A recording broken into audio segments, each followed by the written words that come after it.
pukul 6 waktu Indonesia Tengah. RRI ND menyiarkan Warta Berita.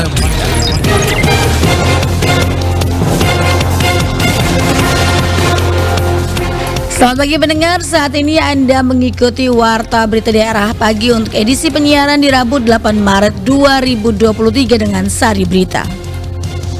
Menjelang Hari Raya Keagamaan, Dinas Perindustrian dan Perdagangan Disperindak Kabupaten ND akan mengupayakan harga beras normal kembali dan tidak mengalami kenaikan. Bersama saya, Femi Sareora, inilah berita selengkapnya.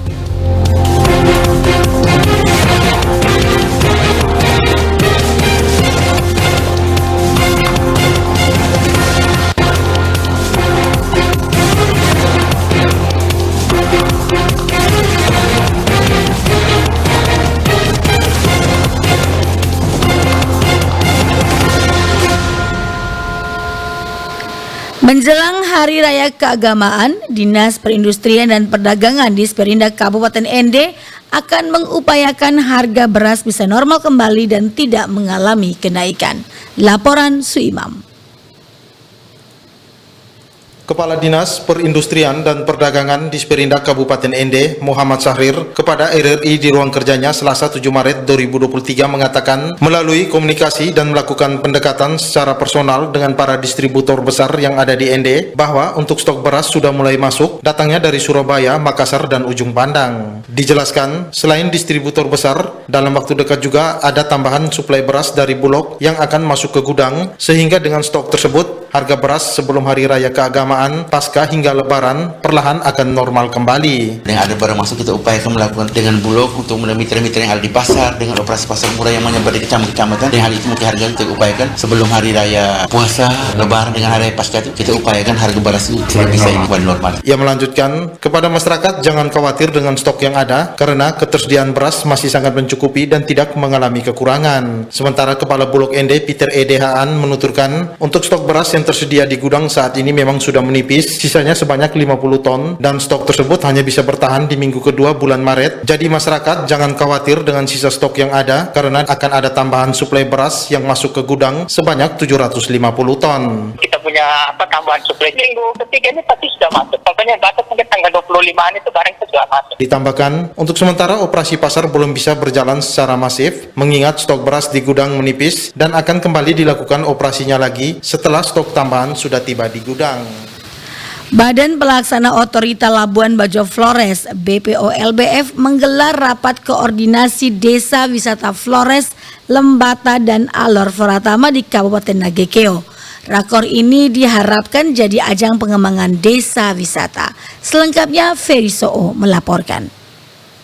Rakor ini kita berharap teman-teman desa wisata bisa berjejaring, saling mengenal, saling bisa melengkapi. Kegiatan yang diikuti oleh 30 desa wisata se-Flores, Lembata, dan Alor ini diselenggarakan sejak Senin 6 Maret sampai dengan Kamis 9 Maret 2023 di Kampung Pajureja, Desa Ululoga, Kecamatan Maubonggo, Kabupaten Nagekeo dengan tema menuju desa wisata mandiri berdaya saing berkelanjutan. Direktur BPOLBF Sana Fatina mengatakan bahwa keunikan yang dimiliki oleh desa wisata di setiap daerah di wilayah Floratama menjadi satu kunci kekuatan besar dalam membangun pariwisata. Dirinya berharap ke depannya dengan adanya kegiatan rapat koordinasi ini, setiap desa wisata dapat saling mendukung satu sama lain dalam rangka pengembangan pariwisata di Flores, Lembata, dan Alor, dan juga bisa digunakan untuk saling berbagi pengetahuan dan konsep pengembangan pariwisata desa. Ia meminta agar setiap desa wisata harus bisa menyiapkan diri secara baik, terutama harus ada produk yang bisa menarik wisatawan.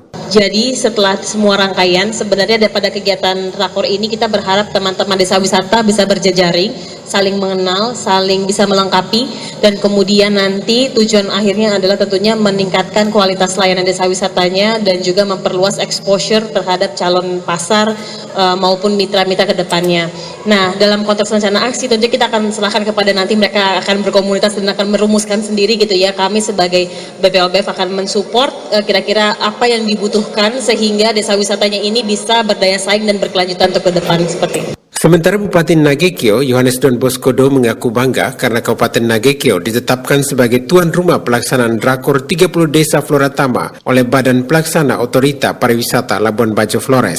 Bupati Don berharap kehadiran para perwakilan pelaku wisata Desa Flora Tama dapat menularkan kemampuan mengelola desa wisata di Kabupaten Nagekeo sehingga wisatawan bisa berlama-lama tinggal di Nagekeo. Setelah Pajoreja, kita berharap bahwa ada rekomendasi bersama, ya, terutama bagaimana kerjasama antar desa-desa wisata ini dengan BOP Labuan Bajo. Ya, kita berharap bahwa BOP Labuan Bajo ini tempat destinasi utama orang-orang yang punya kesempatan untuk spending. Ya, jadi mereka tidak hanya spending di Labuan Bajo, tapi mereka punya pilihan dengan informasi tentang travel pattern yang bisa disepakati besok. Masing-masing desa yang hadir ini, baik dua yang tidak hadir pun juga, sehingga nanti bisa dibuat pola visitasi. Jadi kepada para wisatawan akan ada banyak pilihan, sehingga kita berharap ada yang bisa mau menghabiskan waktu menjelajah Pulau Flores, menjelajah Lembata, menjelajah Alor, ya. Pelaksanaan Rakor Desa Wisata Flora Tama di Kampung Pajereja sebelumnya berawal dari diskusi para pelaku usaha desa wisata melalui webinar untuk berbagi informasi dan pengetahuan dengan tujuan untuk mengetahui karakteristik desa masing-masing. Dari hasil diskusi tersebut, BPO LBF kemudian menginisiasi pembentukan Flora Tama dengan tujuan utama untuk saling berbagi informasi dan menjual potensi wisata desa. RRI ND, Kepala Dinas Perindustrian dan Perdagangan Badan Pelaksana Otorita Labuan Bajo Flores (BPO LBF) berkomitmen untuk mengintegrasikan 30 desa wisata dalam kawasan Flores, Alor, Lembata, dan Bima Flora Tama. Laporan Lady Badin.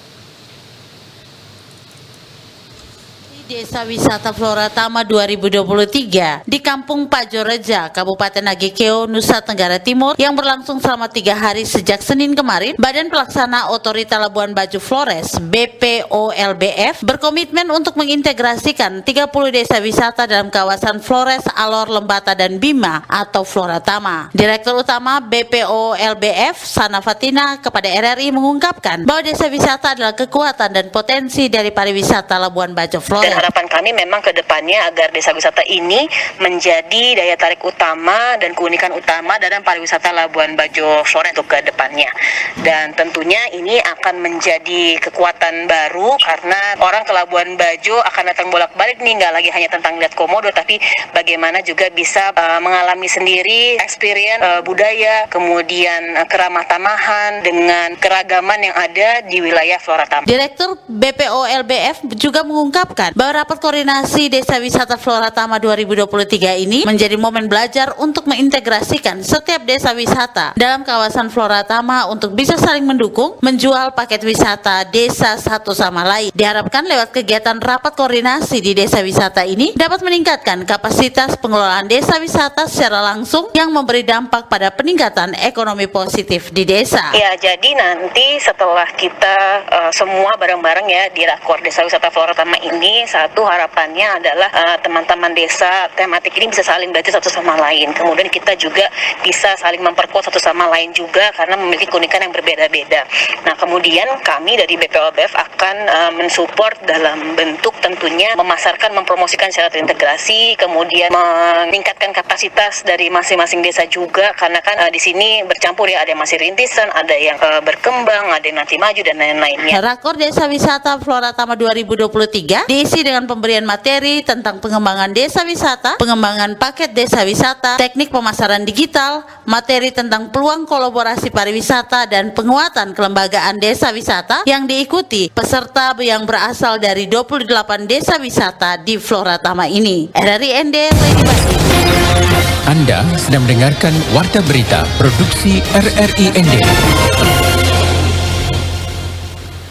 Guna meningkatkan profesionalisme guru maupun pegawai yang berkarakter Katolik serta membentuk kesadaran diri untuk menjadi pribadi yang inspiratif, Konferensi Wali Gereja Indonesia mengadakan pelatihan bagi guru Katolik di Kabupaten Ende selama 3 hari, yakni sejak tanggal 5 sampai dengan 7 Maret 2023. Laporan Veranda Garus.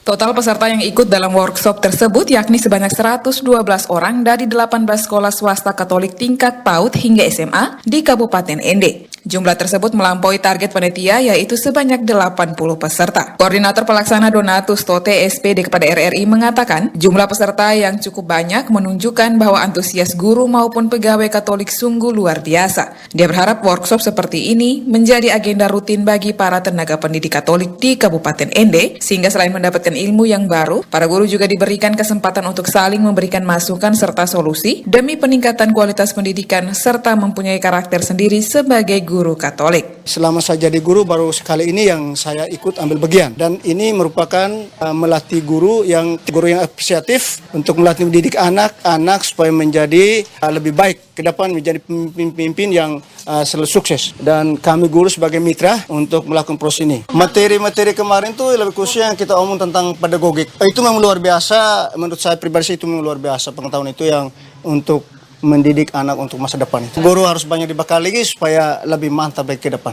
Sementara itu, Sekretaris Eksekutif KWI Romo Gandhi Harlono SJ menambahkan tujuan akhir dari workshop ini yaitu mampu menjadikan para guru lebih inspiratif dalam artian menjadi guru yang berkarakter dan beriman serta membawa sukacita bagi para peserta didik sesuai dengan konteks karakter gereja Katolik yakni kebaikan bersama. Dalam pelatihan ini juga, lanjut Romo Gandhi, KWI mengajak para guru, yayasan atau sekolah agar mampu menjadi penggerak untuk merawat alam dengan cara menjaga kearifan lokal lingkup keuskupan Agung Ende. Manusia yang dididik dalam sekolah pendidikan Katolik itu juga harus bisa berkomunikasi, bisa hidup membangun persaudaraan dengan lingkungannya, dengan sesamanya, lalu saling memberi apresiasi. Jadi bukan hanya di sekolah tapi juga di rumah, di keluarga.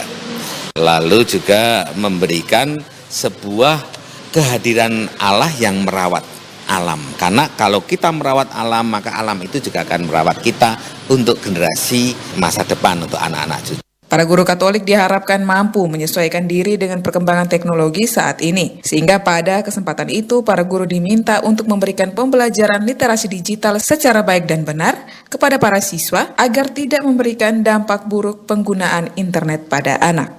RRI Ende, Veranda Garus melaporkan.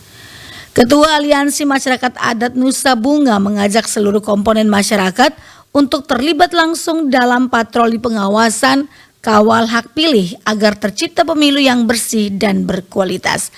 Laporan Rofinus Hula. Aliansi Masyarakat Adat Nusa Bunga mengajak seluruh komponen masyarakat untuk terlibat langsung dalam patroli pengawasan kawal hak pilih yang dilaksanakan Badan Pengawas Pemilu agar tercipta pemilu yang bersih dan berkualitas. Demikian disampaikan Ketua Aliansi Masyarakat Adat Nusa Bunga Pelipus kami ketika diminta tanggapan terkait kegiatan Badan Pengawas Pemilu Kabupaten Ende dan tim monitoring Bawaslu Provinsi NTT usai melakukan koordinasi bersama komunitas masyarakat adat Nusa Bunga di Ende. Pelipus mengungkapkan untuk mencapai pemilu bersih dan berkualitas seluruh komponen masyarakat terlibat dalam patroli pengawasan kawal hak pilih yang terjadi di lapangan. Karena berdasarkan pengalaman hampir setiap kali pemilu selalu ada intervensi material sehingga banyak orang selalu mengikuti pemilu yang transaksional. Pemilu yang suaranya dibeli atau sering disebut money politik, material politik seperti bantuan-bantuan yang dilakukan para calon atau kontestan. Pelipus menjelaskan jika ini masih terjadi maka yang sebenarnya bahwa kita sedang memberi ruang terhadap keburukan demokrasi yang ada di Indonesia.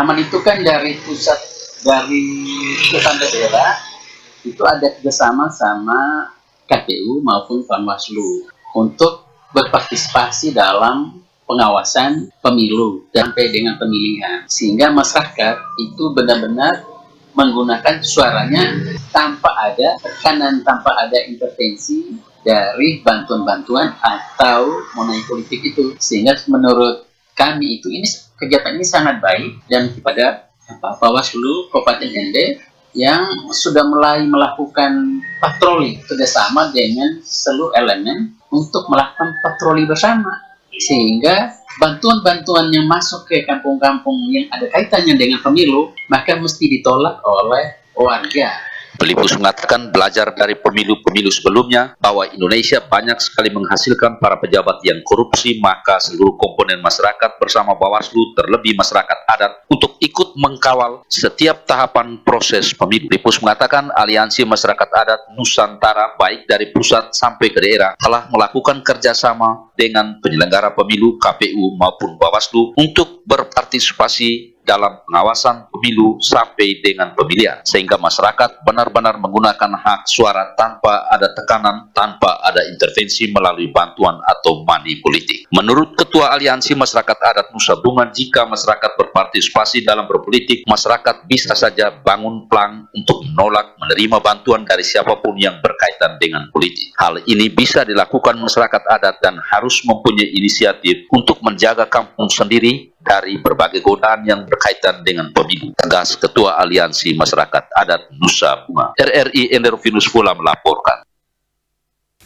Untuk memastikan kualitas air yang disalurkan ke seluruh pelanggannya memenuhi standar kesehatan dalam layanan air bersih, Perusahaan Umum Daerah Perumda Tirta Kelimutu Kabupaten Ende membangun kerjasama dengan Dinas Kesehatan Kabupaten Ende sejak awal Februari 2023. Laporan Rosa Dalima.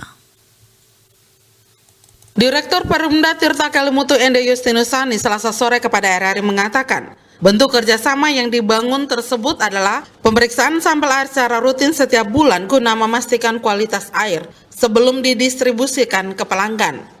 Langkah ini merupakan inovasi dari Perumda Tirta Kelimutu untuk memberikan pelayanan terbaik. Sebelumnya, kata Sani, memang dilakukan pemeriksaan namun berdasarkan permintaan dari pihaknya. Melalui kerjasama ini disepakati setiap bulan petugas laboratorium dari Dinkes Ende wajib mengambil sampel dan melakukan pemeriksaan guna memastikan standar kualitas air yang disalurkan ke pelanggan. Dengan dilakukannya kerjasama ini, Justinus Sani meminta kepada para pelanggan untuk tidak perlu ragu dengan kualitas air yang didistribusikan oleh pihaknya. Melakukan kerjasama dengan Dinas Kesehatan untuk secara rutin setiap bulan melakukan pemeriksaan kualitas air sehingga air yang didistribusikan ke pelanggan itu dijamin aman untuk dikonsumsi oleh pelanggan. Ini kami baru lakukan di tahun 2023 ini dan mulai berlaku dari Januari. Diharapkan dengan terobosan ini pelanggan untuk tidak akan lagi mengkonsumsi air yang diproduksi dari perusahaan daerah air minum Tirta Kelimutu ini. Lebih lanjut, Sani tegaskan PDAM Tirta Kelimutu akan terus melakukan perbaikan mutu dan kualitas air berdasarkan rekomendasi dari Lab Kesling Dinkes Ende. Kepala Dinas Kesehatan Kabupaten Ende, Dr. Aries Dwi Lestari mengatakan, Perumda Ende telah bekerja sama dengan pihaknya terkait pengawasan kualitas air. Dia kemukakan jika air yang didistribusikan oleh Perumda sudah melalui pemeriksaan di Laboratorium Kesehatan Lingkungan Dinkes Ende dan dinyatakan layak untuk dikonsumsi. Dinkes akan segera mengeluarkan rekomendasi jika dalam pemeriksaan sampel air ditemukan hal-hal yang sekiranya dapat membahayakan kesehatan pelanggan. RRI Ende, Rosa Dalima melaporkan. Sekian warta berita pagi hari ini. Mewakili kerabat kerja yang bertugas, saya Femi Sari Ora. Selamat pagi.